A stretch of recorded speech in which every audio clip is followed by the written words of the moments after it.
안녕하세요. 행정학과 신현기입니다. 오늘은 사회정책론 2주차 강의를 시작하겠습니다.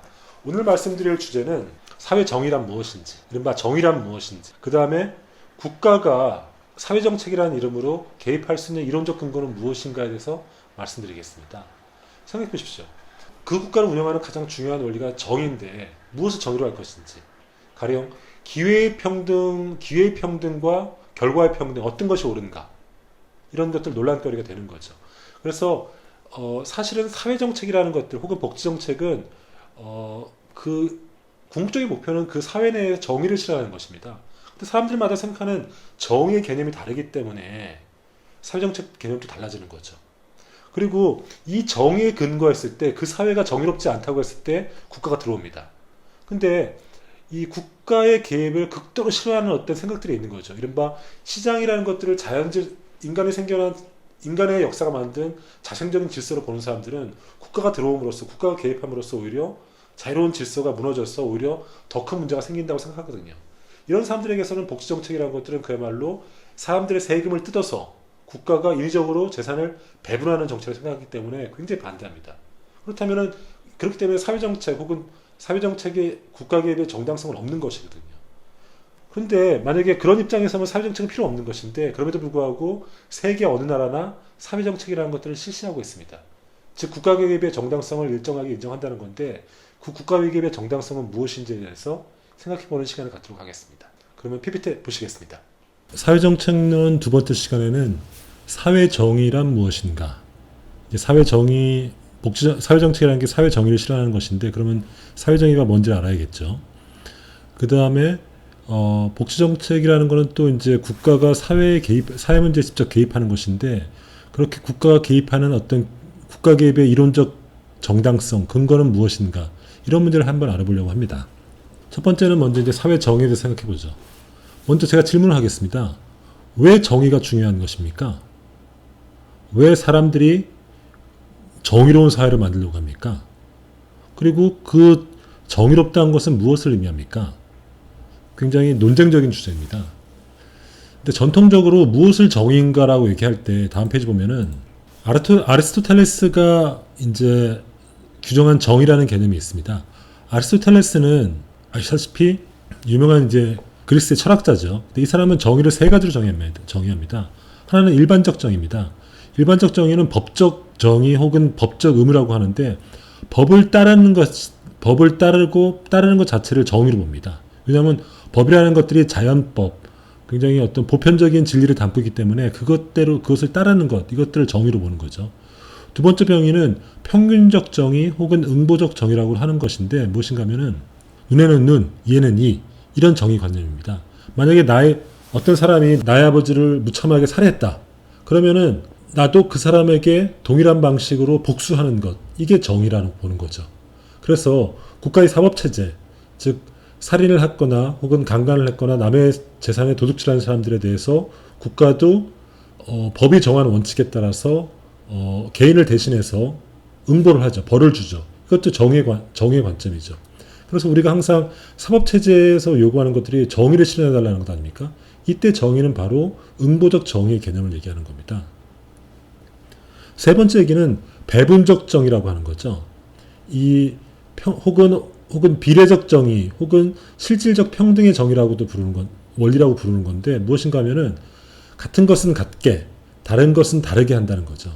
즉, 이제 세금의 문제를 생각하면은 부자에게는 그 사람이 부자니까 더 많은 세금을 걷고, 가난한 사람들은 가난하니까 세금을 덜 걷고, 그러니까 다른 것은 다르게 취급하고 같은 것을 같게 취급하는, 이런 것들이 이제 실질적 평등의 원리, 혹은 그걸 통해서 분배적 정의, 배분적 정의를 실현하는 거죠. 그래서 아리스토텔레스는 이미 고대의 정의라는 문제가 굉장히 논쟁적이고, 그래서 어떤 것이 정의인지를 세 가지 관점에서 정의를 했습니다. 현대에서는 정의의 문제라는 것들이 결국은 분배라는 문제와 직결되어 있고, 이 문제가 결국은 복지정책을 하기 위한 어떤 철학적, 규범적 근거랑 연결되어 있거든요. 그래서 이 정의를 어떻게 규정할 것인가를 갖고 많은 논쟁이 있었습니다. 그런 논쟁 중에서 어떠한 이론적 흐름이 있는지를 살펴보겠습니다. 사회정의론의 관점에서 볼 때 결국은 그 쟁점은 무엇인가 하면, 사회에서 희소한 자원을 분배하는 공정한 원리는 무엇인가라는 문제거든요. 세상에는 사람들의 욕망은 들끓죠.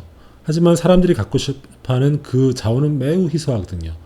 대표적으로 부, 그 다음에 권력, 그 다음에 뭐 재능, 혹은 지위, 명성 이런 것들이 다 모든 사람들이 원하는 건데 희소한 자원이죠. 그러면 이것들을 어떻게 분배하느냐에 따라서 사회 갈등이 일어나는 거죠. 근데 어떤 식으로든 배분해야 되는데 어떤 식의 배분은 굉장히 그것이 공정하다고 평가받고 있고 어떤 식의 배분은 공정하지 않다고 평가받거든요. 그러면은 사회정책 혹은 복지정책이라는 것은 그런 희소한 자원을 어떻게 공정한 방식으로 배분할 것인가, 그럼으로써 사회 전체의 정의를 실현할 것인가, 이런 문제가 되는 거거든요. 그래서 이런 분배 원리와 관련해서 크게 세 가지 흐름이 있습니다. 첫 번째는 공리주의적 흐름입니다. 공리주의적 흐름은 그것이 결국은 최근에 이제 공공경제학 혹은 우리가 후생경제학이라고 하는 것의 어떤 이론적 근거가 된 것이고요. 그 다음에 자유주의에서도 무엇이 공정한 분배인가를 논의를 해오죠. 그래서 이 자유주의는 평등을 강조하는 평등주의적인 자유주의와 자유를 강조하는 자유지상주의적 자유주의로 나눠집니다. 그리고 공동체주의는 뭐냐면 어떤 사회적인 어떤 평등을 강조하는 입장인데 이건 다시 마르크스주의와 그리고 삼인주의로 갈라집니다. 이 각각에 있어서 어떻게 분배적 정의 혹은 분배 정의를 얘기하는지 한번 살펴보시죠. 먼저 공리주의입니다. 공리주의적 정의관은 아시다시피 최대 다수의 최대 행복을 핵심 원리로 삼습니다. 그리고 몇 가지 전제가 있죠. 모든 사람의 어떤 쾌락은 양으로 측정할 수 있고 동일하다. 그리고 그것들을 합산하면 사회 전체의 행복이 된다. 이런 원리에 기반해 있죠. 그래서 모든 사람을 동등하게 간주한다는 점에서는 민주적이고 진보적인 성격이 있죠. 근데 어떤 문제가 있냐면은 사회적 효용성의 극대화를 위해서 정의가 요구하는 특정한 도덕적 의미가 방기될 가능성이 있습니다. 예를 들어 보시죠. 어떤 공동체가 어떤 위험에 빠졌습니다. 근데 한 사람을 희생양으로 삼으면은 그 공동체가 어떤 구해질 수 있다고 가정해 봅시다. 그러면은 그 한 사람의 희생을 한 대가로 나머지 사람들이 행복해질 수 있다면은 공리주의 입장에서는 한 사람의 희생은 정당화될 수 있는 거죠.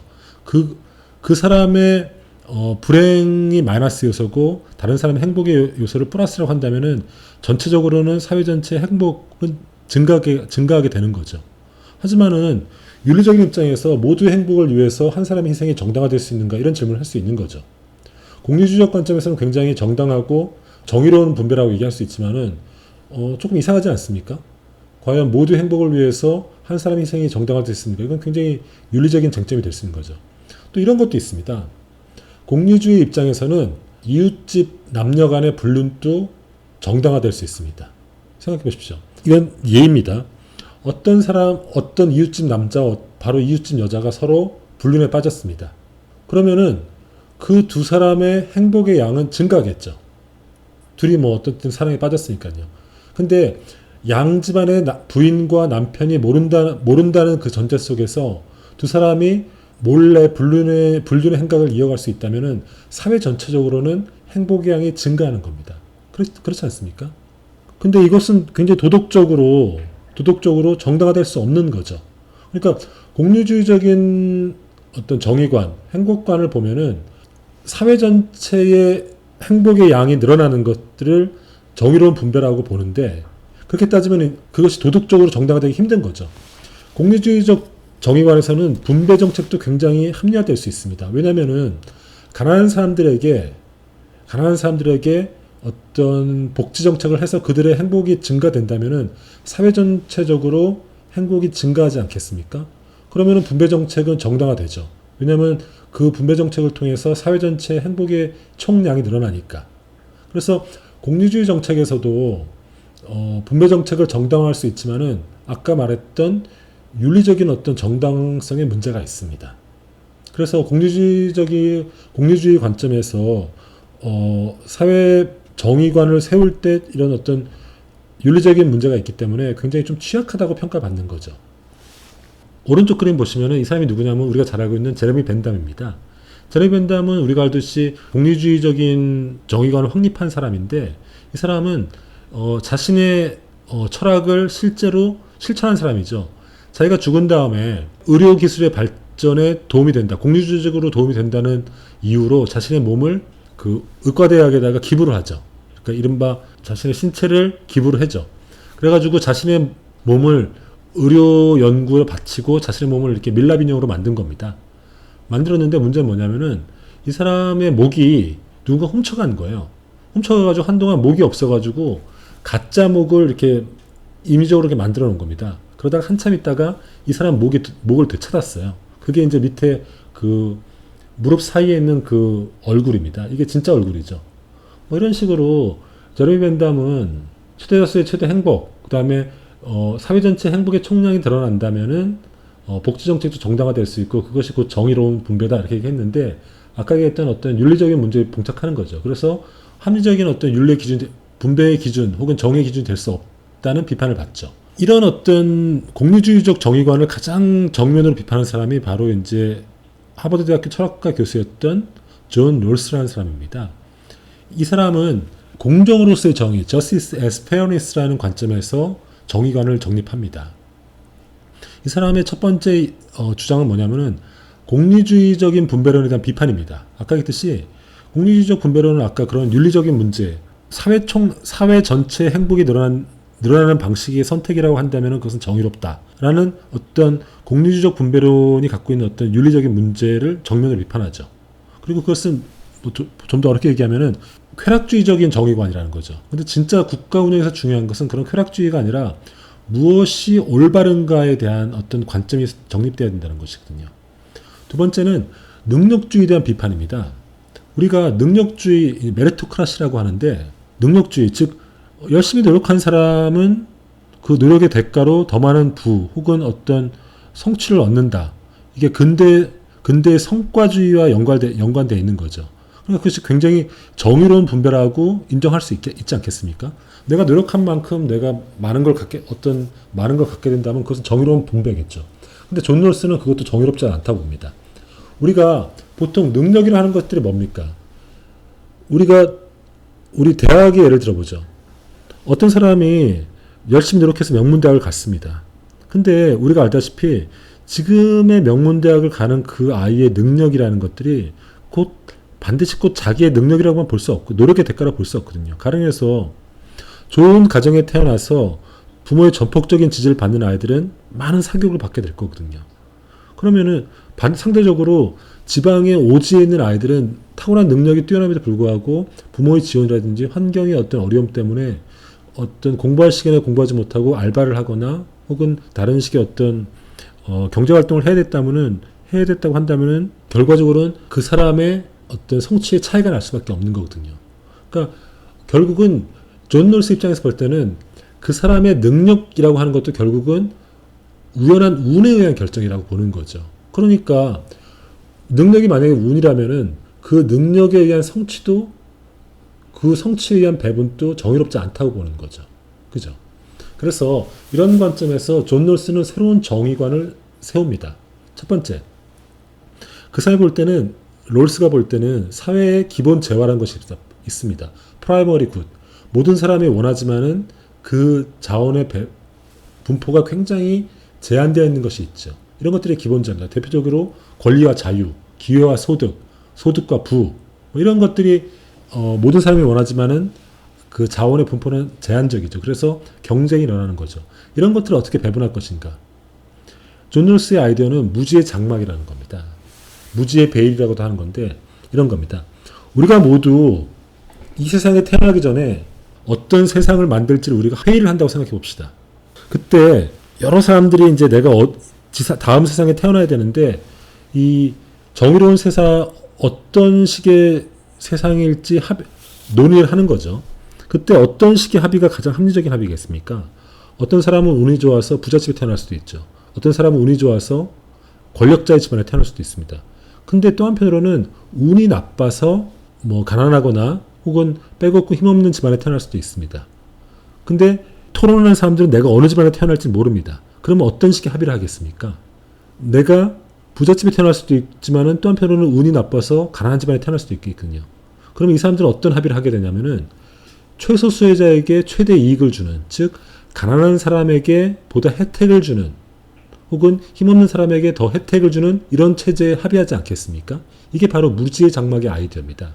우리가 무지의 장막, 나의 선택이 나의 운명이 어떤 식으로 결정될지 모르는 무지의 장막에 있게 된다면은 우리가 합의하게 될 체제는 어떤 체제가 될 것이냐는 거죠. 그 체제에서 가장 합리적인 분배의 원리, 사회정의에 입각한 어떤 사회체제를 만들 거라는 건 아닙니까? 이게 바로 존 롤스가 생각하는 무지의 장막의 아이디어입니다. 그래서 존 롤스는 정의의 두 가지 원칙을 세웁니다. 첫 번째 원칙은 평등의 원칙입니다. 모든 사람이 다른 사람의 자유와 상충하지 않는 한도 내에서 가장 광범위한 자유를 누릴 동등한 권한을 갖습니다. 즉, 그래서 이제 자유주의자라는 건데, 일단 나의 자유가 다른 사람의 자유를 해쳐서는 안 되고 그 한에서 완벽한 자유를 누려야 합니다. 두 번째는 차등의 원칙입니다.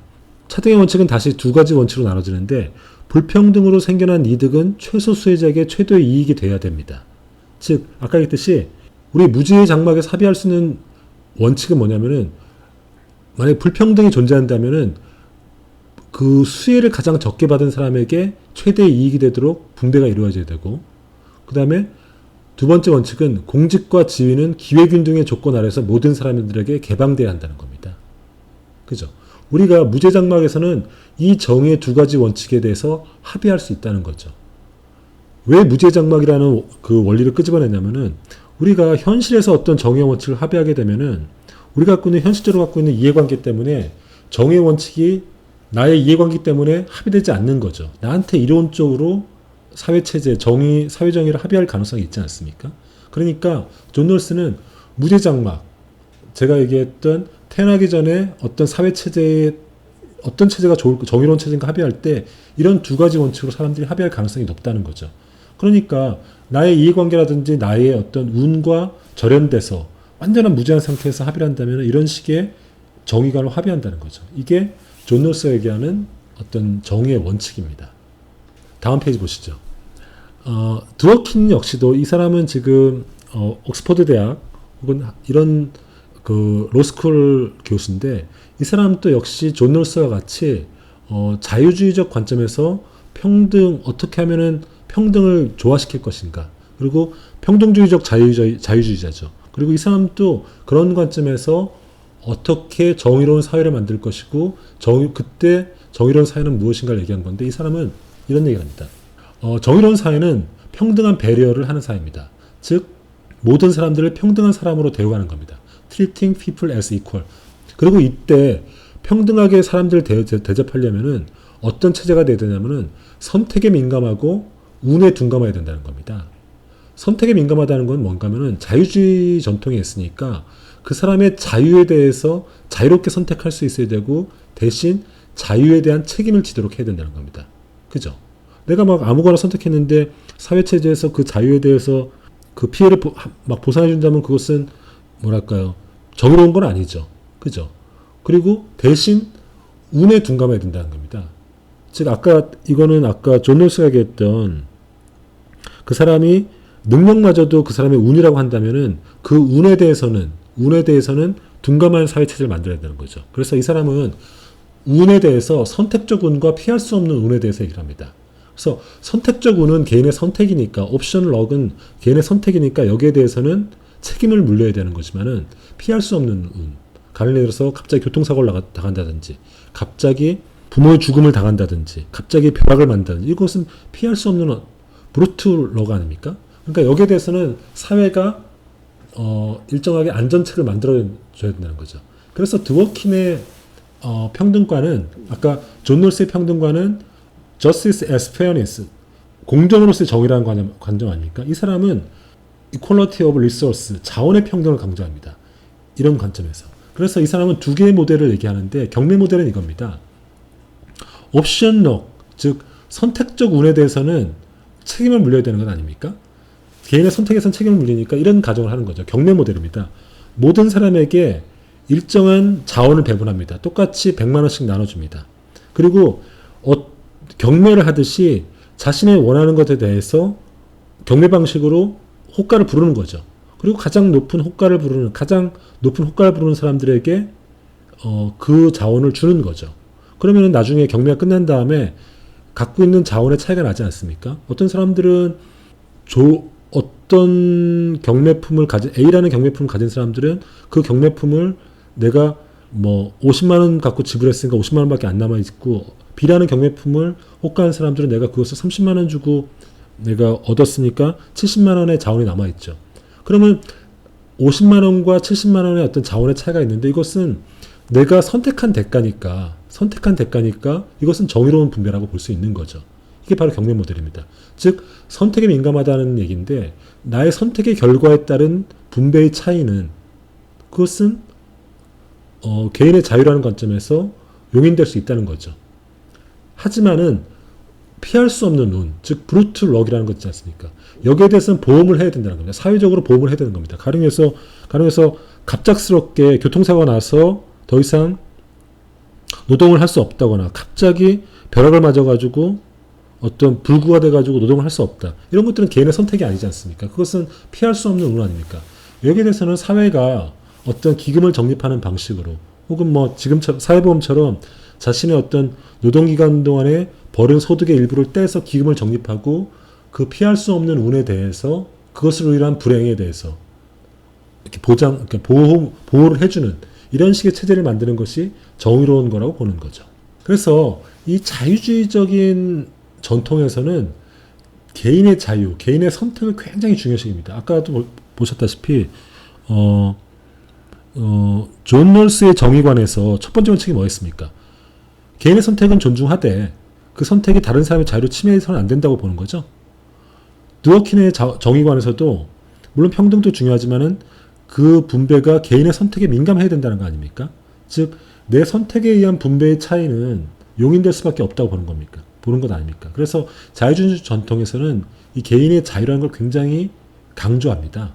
이 대표적으로 보여주는 게 이제 이사야 벌린이라는 사람의 자유관인데, 이 사람은 자유를 크게 소극적 자유와 적극적 자유로 나눕니다.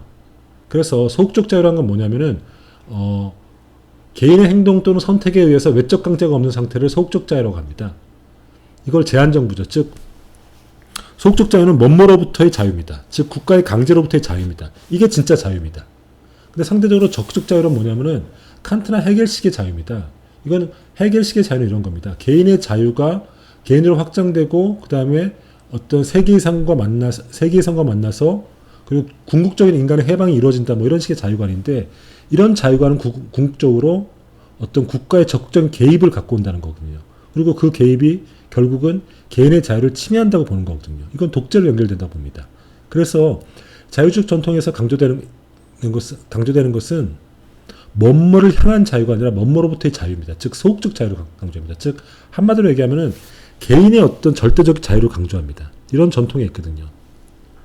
이런 전통에 있어서 자유주의 전통에서는 개인의 자유를 강조하는데, 강조하다 보면은 이제 평등의 가치와 배치되는 문제가 있거든요. 그래서 아까 얘기했던 존 롤스랑 드워킨 같은 사람은 그런 자유주의 전통 속에서 어떻게 다른 사람과의 자유, 궁극적으로는 평등이죠. 평등을 어떻게 조화시킬까라는 생각 속에서 그런 자유주의적 평등관을 확립시키는 거죠. 이게 결국은 어떻게 하면 정의롭냐는 문제인 거죠. 어떻게 하면 분배 정의를 실현할 것인가 문제인 거죠. 마지막으로 자유주의적 전통에서 이 세 번째 사람은 이 아마티아 센이라는 사람입니다. 이 사람은 인도 사람인데 그 아시아인 최초로 노벨 경제학상을 받은 사람입니다. 근데 이 사람은 자유라는 개념, 자유주의 전통에서 자유라는 개념을 뭘 보냐면은 역량이라는 개념으로 봅니다. 그러니까 이때 역량이라는 건 뭐냐면, 이 사람은 이제 기능과 역량을 구분하는데, 기능이라는 건 뭐냐면은 개인이 소중히 여기는 목표라는 거죠. 그리고 이를 위해서 역량이 필요한데, 이 역량이라는 건 뭐냐면은 개인이 진정한 선택을 할 수 있는, 그리고 선택에 맞춰서 행동할 수 있는 어떤 능력이라는 것들의 개념입니다. 그리고 이런 기본적인 역량이 박탈된 상태를 빈곤이라 보는 거죠. 그러니까 분배라는 건 결국 뭐냐면은 그 빈곤을 해소하는 건데, 이 빈곤은 뭐냐면은 그 역량, 내가 무엇인가를 하고자 하는 기능을 박탈당한 것, 할 수 있는 능력을 박탈당한 것이거든요. 그러니까 사람들에게 진정한 분배는 뭐냐면은 그 사람들이 그 자신의 기능을 할 수 있는 역량을 주는 것. 그리고 그렇게 함으로써 진정한 사람들의 자유가 확립된다 보는 거죠. 그러니까 이 아마티아 센의 관점에서 봤을 때 분배를 한다는 것들은 아까 얘기했듯이 드워킨이라든지 존 롤스처럼 어떤 기본적인 재화 뭐 이런 것들을 나눠주는 것이 아니라 그 사람이 진짜 무엇인가를 자신의 기능을 실현할 수 있는 역량을 길러주는 것이라 보는 거죠. 이 역량을 길러주는 것이 바로 빈곤으로 탈피하는 것이고 이것이 바로 분배의 제 원칙이 된다는 거죠. 그래서 빈곤은 정의롭지 않은 것이고 정의로운 사회는 모든 사람이 자신의 역량을 자유롭게 발휘할 수 있는 것 이런 걸로 보는 거죠. 이런 것들이 이제 사회 정의를 실현하는 걸로 보는 겁니다. 다음 페이지 보시면은 그러면 자유주의 전통에서는 모두 이렇게 어떤 분배정의라든지 혹은 평등이라는 것들을 굉장히 긍정적으로 받아들이냐? 절대 그렇지는 않죠. 자유주의 전통에서 이런 어떤 평등을 강조하는 자유주의자도 있지만은 자유를 극적으로 강조하는 자유주의자들이 있습니다. 이런 것들을 자유지상주의라고 부릅니다. 리버러테리아즘이라고 부르는데 이 사람들은 극단적인 자유주의자입니다.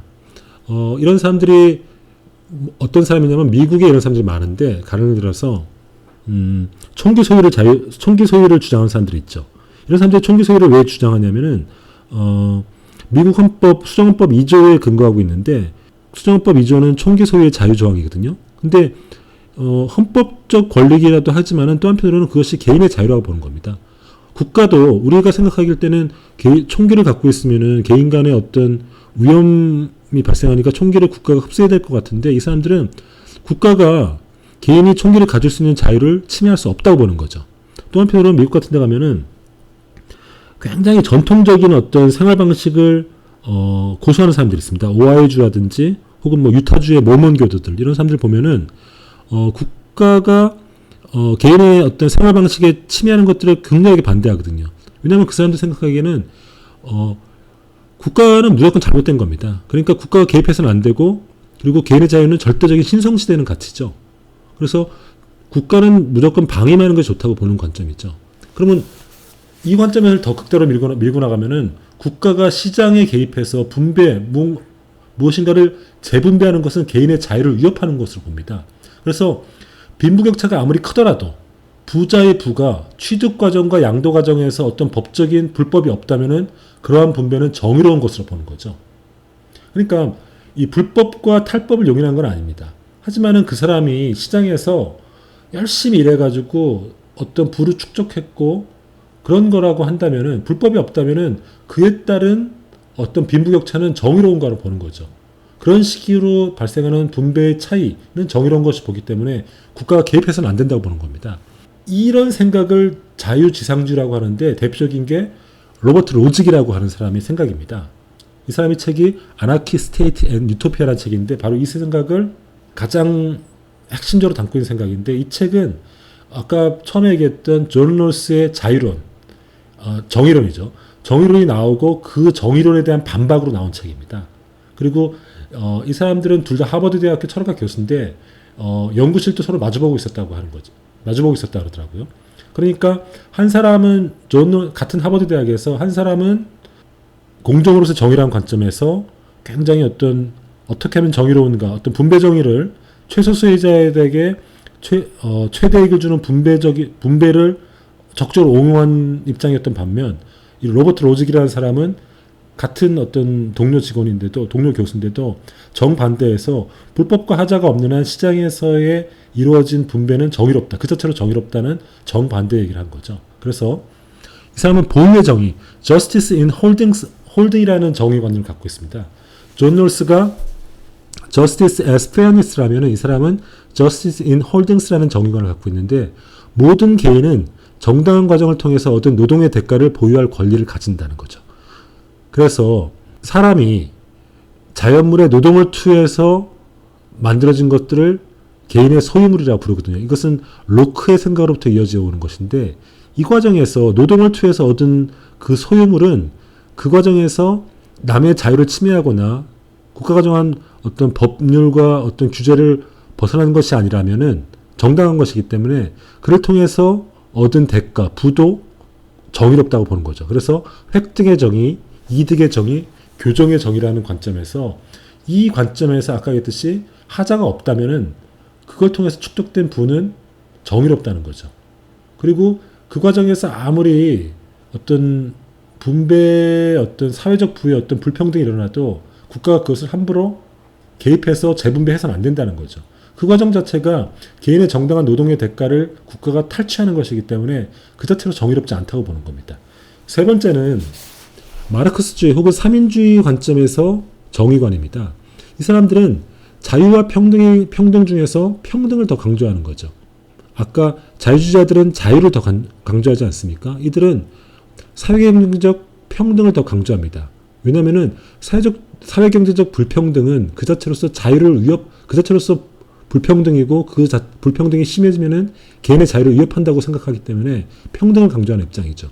그리고 시장에서는 내버려두면 아까 로버트 로직 같은 경우는 시장은 내버려두면은 정당한 불법과 편법이 없는 한 개인의 노력에 의해서 분배가 일어나고 그 과정은 정의롭다 보는데 이 사람들은 시장을 내버려두면은 그것이 절대 정의로운 분배로 가지 않는다고 봅니다. 그래서 시장의 부작용에 대해서 국가가 적극적으로 개입할 것을 요구하는 거죠. 그래서 마르크스주의와 삼인주의는 이런 관점에서 평등을 강조하고 국가의 적극적 개입을 강조하는 입장에서, 즉 국가가 시장에 생긴 자연적인 불평등을 인위적으로 재분배 정책을 통해서 정의롭게 배분해야 된다고 보기 때문에 공통적인데, 또 한편으로 어떤 차이가 있냐면 두 가지 차이입니다. 첫 번째는 정통 마르크스주의는 이 부르주아 국가라는 것을 인정하지 않습니다. 그리고 의회 참가를 인정하지 않습니다. 즉 이 사람들은 부르주아 국가라는 것들은 부르주아 계급의 행정위원회에 불과하기 때문에 부르주아 국가를 혁명을 통해서 전복시킬 것을 요구하는 거죠. 그리고 복지국가도 인정하지 않습니다. 복지국가는 자본주의의 모순을 극복하기 위해서 만들어낸 수정주의적인 국가로 봅니다. 그래서 복지국가도 결국은 자본주의 국가 다름 아니기 때문에 무너뜨릴 것을 요구합니다. 혁명을 통해서. 이게 이제 정통 마르크스주의 혹은 볼셰비키, 마르크스 레닌주의의 관점입니다. 하지만 삼인주의자들은 이제 유럽에 많죠. 스웨덴이라든지 혹은 프랑스라든지 독일, 그러니까 이런 애들에 대해 삼인주의 정당들이 굉장히 힘을 발휘하는, 그러니까 여론의 질을 맞는데 이들은 정통 마르크스주의도 분화된 거죠. 그러니까 마르크스주의자들은 이런 사람들, 삼인주의자들은 수정주의자, 기회주의자, 배신주의자라고 하지만은 삼인주의자들은 마르크스주의자들이 오히려 폭력적인 집단으로 보는 거죠. 그래서 이들은 의회 참가를 인정합니다.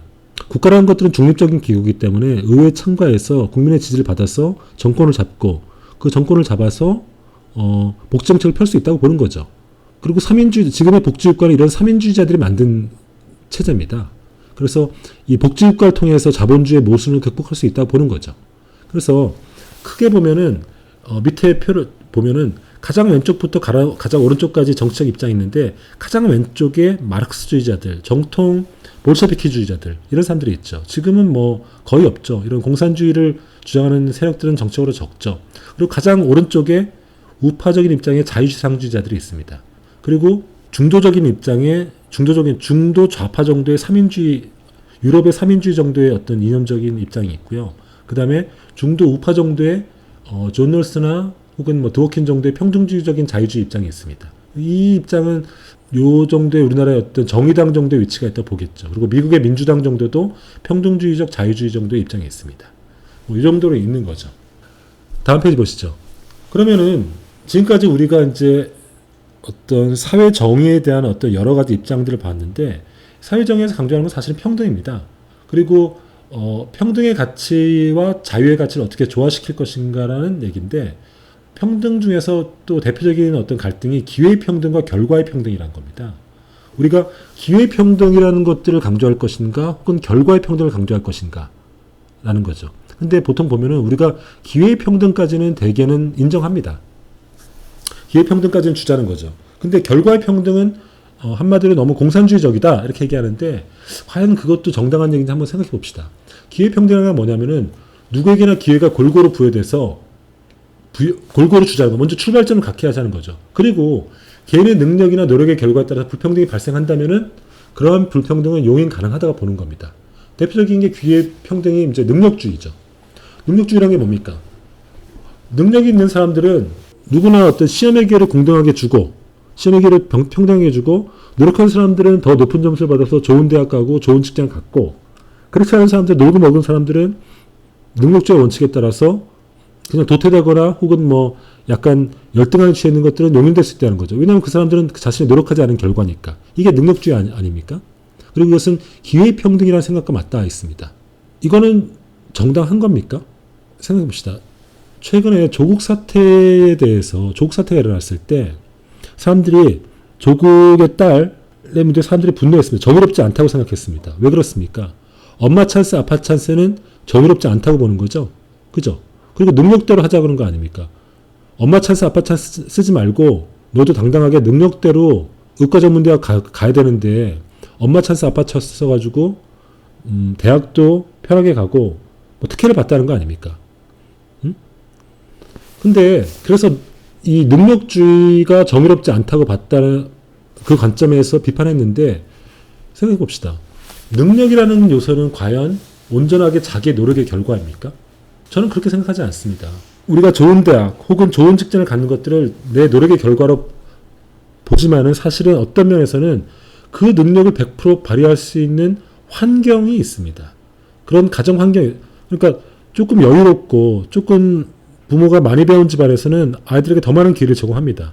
그리고 누구나 시험을 볼 수 있죠. 누구나 시험을 볼 수 있지만은 그 기회 평등이라고 그 시험은 기회 평등이죠.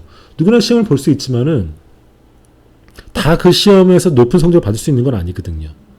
그러니까 결국은 뭐냐면은 기회 평등이라는 것이 사실은 결과의 평등을 보장하지 못하는 거죠. 그리고 기회 평등에서 말하는 그 능력이라는 것도 결국은 운이나 환경의 결과일 수 있다는 거거든요. 즉 뭡니까? 기회 평등은 결과의 평등을 보장하지 못하고 그리고 우리가 기회 평등에서 그 능력이라고 하는 요소도 결국은 결과의 불평등의 결과라는 거거든요. 그러면은 우리가 생각하듯이 기회 평등과 결과의 평등은 그렇게 칼로 자르듯이 명확하게 나눠지지 않는 것이거든요. 우리가 공평한 출발선이라 생각했던 것들도 사실은 그 이전에 개인의 운이라든지 환경적 요인의 결과적 불평등의 어떤 결과이기 때문에 정확하게 기회평등이라 볼 수 없는 거거든요. 그러니까 기회평등은 용인할 수 있고 결과평등은 용인할 수 없다. 이것도 굉장히 생각해 볼 주제라는 겁니다. 어쨌든 지금까지는 어떤 무엇이 정의로운 분배인가, 무엇이 사회적인가 얘기했는데 굉장히 명확하지 않다는 얘기를 했었고 그리고 무엇이 정의로운 것인가에 대해서 많은 사람들이 많은 어떤 자유주의적 관점, 공리주의적 관점 혹은 좌파적 관점에서 어떤 식으로 생각을 해야 하는지를 정리했습니다. 다음으로는 복지국가. 복지국가는 결국은 어떤 국가가 사회 분야에 적극적으로 개입하는 건데 왜 이런 것들이 정당화될 수밖에 없는지에 대한 경제학적인 근거를 얘기하고자 합니다. 그럼 복지국가의 경제학적 근거는 뭐냐? 즉 소득보장, 국가가 나서서 소득보장이라든지 의료보험이라든지 교육, 주거, 고용, 돌봄 등의 국가가 개입하는 정당성은 무엇이냐? 첫 번째는 시장 실패의 문제입니다. 그러니까 이런 거죠. 그러니까 한마디로 얘기하면 시장 실패 때문인데 예를 들어 봅시다. 우리가 이 시장 실패의 대표적인 게 공공재 아닙니까? 우리가 이제 보통 공공재라는 게 개념이 뭐냐면은 상품을 배제성과 경합성으로 나눌 때 비배제적이고 비경합적인 것을 순수 공공재라 부릅니다. 근데 이제 시장에서는 이런 공공재가 충분히 공급되지 않는 문제가 있거든요. 가령해서 국방이라든지 뭐 치안, 뭐 안전 이런 것들은 충분히 공급되지 않습니다. 시장에 내버려두면 덜 공급되지 않습니까? 혹은 뭐 철도, 도로 이런 것도 마찬가지죠. 이런 것들은 시장에 내버려두면은 충분히 공급되지 않는 문제가 있습니다. 그러니까 그런 것들은 시장에 내버려두지 않고 국가가 개입해야 되는 거거든요. 특히 사회적 가치가 높지만은 개인의 수준에서 충분히 공급되지 않는 혹은 시장에서 충분히 공급되지 않는 것들을 우리가 가치재라고 하는데 교육, 의료, 공용주택, 운동 이런 것들이 대표적입니다. 그러면 어떻게 하냐면은 국가가 시장에만 내버려두거나 개인의 선택에만 맡길 수 없거든요. 그러니까 국가가 적극적으로 개입하는 거죠. 즉 이런 시장 실패, 대표적으로 공공재 같은 것들은 시장에서 충분히 공급되지 않기 때문에 국가가 적극적으로 나선다는 거죠. 두 번째 근거는 이런 겁니다. 이것도 역시 시장 실패의 한 사례인데 외부 효과입니다. 교육이나 의료, 보육, 고용, 주택 등은 사회 전체적으로 굉장히 긍정적 효과를 갖고 옵니다. 근데 이런 문제들은 아까도 말했지만은 시장에만 맡겨두면은 그 긍정적 효과가 충분히 살아나지 않죠. 과소 투자되는 문제가 발생합니다. 그러니까 이런 것들에 대해서는 정부가 나서서 적극적으로 개입해서 정부가 인위적으로 그걸 공급해 주는 거죠. 예를 들어서 국방, 치안, 초등교육 이런 것들은 굉장히 외부 효과가 큰 거죠. 외부 효과가 큰 동시에 공공재이기 때문에 대표적인 공공재이기 때문에 시장에서는 공급되지 않죠. 왜냐하면 누군가가 나서서 이런 것 시장에서 이런 거 공급할 리가 없거든요. 그러니까 이런 것들은 국가가 나서서 개입해 주는 거죠. 외부 효과가 크기 때문에 개입해서 직접 공급해 주는 거죠. 하지만은 또 한편으로는 시장 기능적 특성이 강한 것들이 있습니다. 그래서 수도, 의료, 고등교육도 역시 외부 효과가 크지만은 이거는 일정하게 또 시장에 내버려 두면은 과소 공급되긴 하지만 어쨌든 시장에 공급되거든요. 그러니까 이런 것들은 일정하게 시장에 맡기기도 하지만 국가도 일정하게 또 개입해 주는 거죠. 교육 예를 들어봅시다. 우리가 교육을 예를 들면 초등교육과 중등교육과 고등교육이 있죠. 교육이라는 것들은 그러니까 국민들이 교육을 많이 받으면 많이 받을수록 외부가 크죠. 그것들이 인적 자본으로 축적이 돼서 그 사회의 발전, 경제 발전에 굉장히 도움이 되는 효과가 있죠. 이런 외부 효과가 큽니다.